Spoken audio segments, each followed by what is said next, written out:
तो दोस्तों आज का हमारा वीडियो जो है ये भारत की प्रमुख जो जनजातियाँ पाई जाती हैं और किन किन राज्यों में कौन कौन सी जनजाति पाई जाती है उसको लेकर ये वीडियो है। तो हम ट्रिक के माध्यम से समझेंगे कि कौन सी जनजाति किस राज्य में पाई जाती है और कहाँ कौन सी जनजाति पाई जाती है, तो उसको हम जानने का प्रयास करेंगे एक ट्रिक के माध्यम से। तो सबसे पहले हम याद रखेंगे कश्मीर की साल लेकर गुजर। भाई कश्मीर गए हैं तो वहाँ की साल लेकर हम लोग वहाँ से गुजरेंगे क्योंकि इतनी ठंड होती है, तो कश्मीरी साल की बहुत ज़्यादा मांग रहती है। तो कश्मीर की साल लेकर गुजर, तो ये ट्रिक हमारी है। तो साल से याद रखेंगे बुक्करवाल। बुक्करवाल, तो बुक्करवाल जनजाति कहाँ है? कश्मीर में। गुजर से याद रखेंगे गुज्जर जनजाति।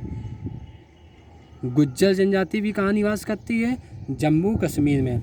इसके बाद ये चौथी, अब बुक्करवाल की अगर बात करें तो बुक्करवाल कश्मीर में भी है और हिमाचल प्रदेश में भी बुक्करवाल जनजाति पाई जाती है। बुक्करवाल जनजाति हिमाचल प्रदेश में भी पाई जाती है, तो आप ये याद रखिए। अब गद्दी की बात आती है।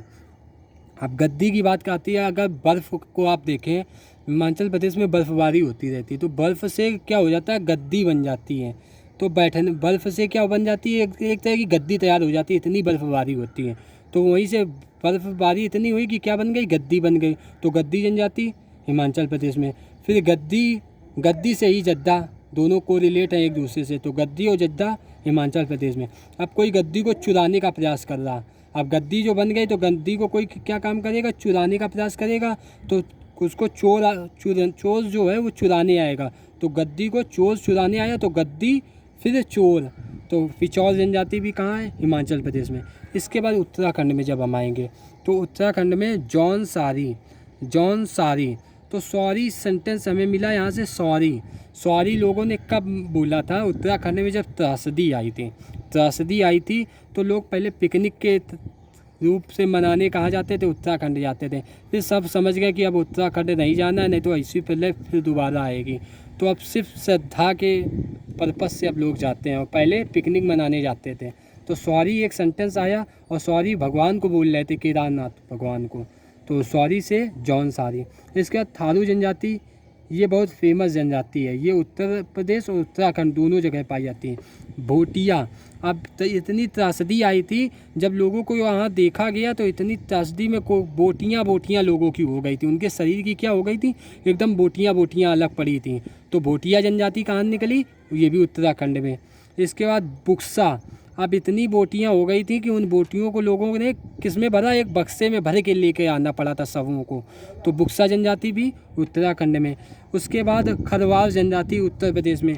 तो ये जो जनजाति है ये उत्तराखंड में भी है, उत्तर प्रदेश में भी पाई जाती हैं। इसके बाद खरवाल जनजाति की यदि हम बात करें तो वार की बात आ रही। वार मतलब लड़ने में कौन आगे? उत्तर प्रदेश वाले आगे हैं। तो वार देखते ही उत्तर प्रदेश याद आना चाहिए। तो खरवाल जनजाति उत्तर प्रदेश। इसके बाद राजस्थान में मीणा जनजाति पाई जाती है। मीणा को कोरिलेट करेंगे वीणा, और वीणा का भी संगीत में अपना एक स्थान है। तो वीणा का संगीत में अपना एक स्थान है, तो वीणा जनजाति भी कहाँ पाई जाती है? राजस्थान में पाई जाती है। वीणा जनजाति भी कहाँ पाई जाती है? राजस्थान में पाई जाती है। तो वीणा जनजाति कहाँ पाई जाती है? ये राजस्थान में। इसके बाद गरसिया जनजाति भी कहाँ पाई जाती है? राजस्थान में। भील जनजाति की बात करें तो भील जनजाति राजस्थान में भी पाई जाती है, भील जनजाति मध्य प्रदेश में भी पाई जाती है। तो भील जनजाति आपको याद रखना है राजस्थान और मध्य प्रदेश में। अब देखो सहरिया की बात हो रही है। वैसे तो सहरिया शब्द अगर बोले तो ऐसे लगता है जैसे बिहारी शब्द है, लेकिन हम उसको बिहार से कोरिलेट नहीं करेंगे। ये हम कहाँ जाएंगे? मध्य प्रदेश में ही जाएंगे। और मध्य प्रदेश में और कोल जनजाति पाई जाती है और लंबाड़ी जनजाति पाई जाती है। कोल और लंबाड़ी जनजाति भी कहाँ पाई जाती है? मध्य प्रदेश में। इसके बाद गोंड जनजाति की बात करेंगे तो गोंड, अब 36 केलों को जोड़ना है, 36 दर्जन केले हैं उनको जोड़ना है। तो उनको जोड़ने के लिए हम किसका इस्तेमाल करेंगे? गोंद का इस्तेमाल करेंगे। तो केलों को जोड़ने के लिए हम गोंद का इस्तेमाल कर रहे हैं। और कितने केलों को? 36 केलों को जोड़ने के लिए गोंद का इस्तेमाल कर रहे हैं। तो गोंद से बना गोंड। तो गोंड जनजाति छत्तीसगढ़ में। इसके अलावा एक कोरवा जनजाति भी कहाँ पाई जाती है? छत्तीसगढ़ में। अब झारखंड की जनजातियों की बात करें तो झारखंड की ट्रिक है मुंडा उरांव थाल लेकर झारखंड पहुंचा। मुंडा उरांव थाल लेकर झारखंड पहुंचा। तो मुंडा जनजाति कहाँ पाई जाती है? झारखंड में पाई जाती है। उरांव जनजाति कहाँ पाई जाती है? ये भी झारखंड में पाई जाती है। थाल जनजाति कहाँ पाई जाती है? झारखंड में पाई जाती है। तो मुंडा, उरांव, संथाल, मुंडा, उरांव और संथाल ये 3 जनजातियाँ कहाँ पाई जाती हैं? झारखंड में पाई जाती हैं, मुंडा, उरांव और संथाल जनजातियाँ। इसके बाद हम बात करते हैं पश्चिम बंगाल में। तो पश्चिम बंगाल की ट्रिक है बगल वाली भूमि लोजी, बगल वाली भूमि लोजी। तो बगल से याद रखेंगे बंगाल, भूमि से याद रखेंगे भूमिज,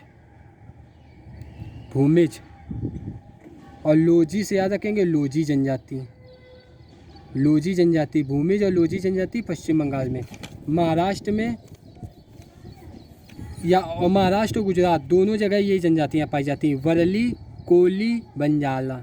वरली से को रिलेट करेंगे वर्दी, और वर्दी पर पिछड़े अधिकतर महाराष्ट्र में पिछड़े का निर्माण कहाँ होता है? महाराष्ट्र, मुंबई में।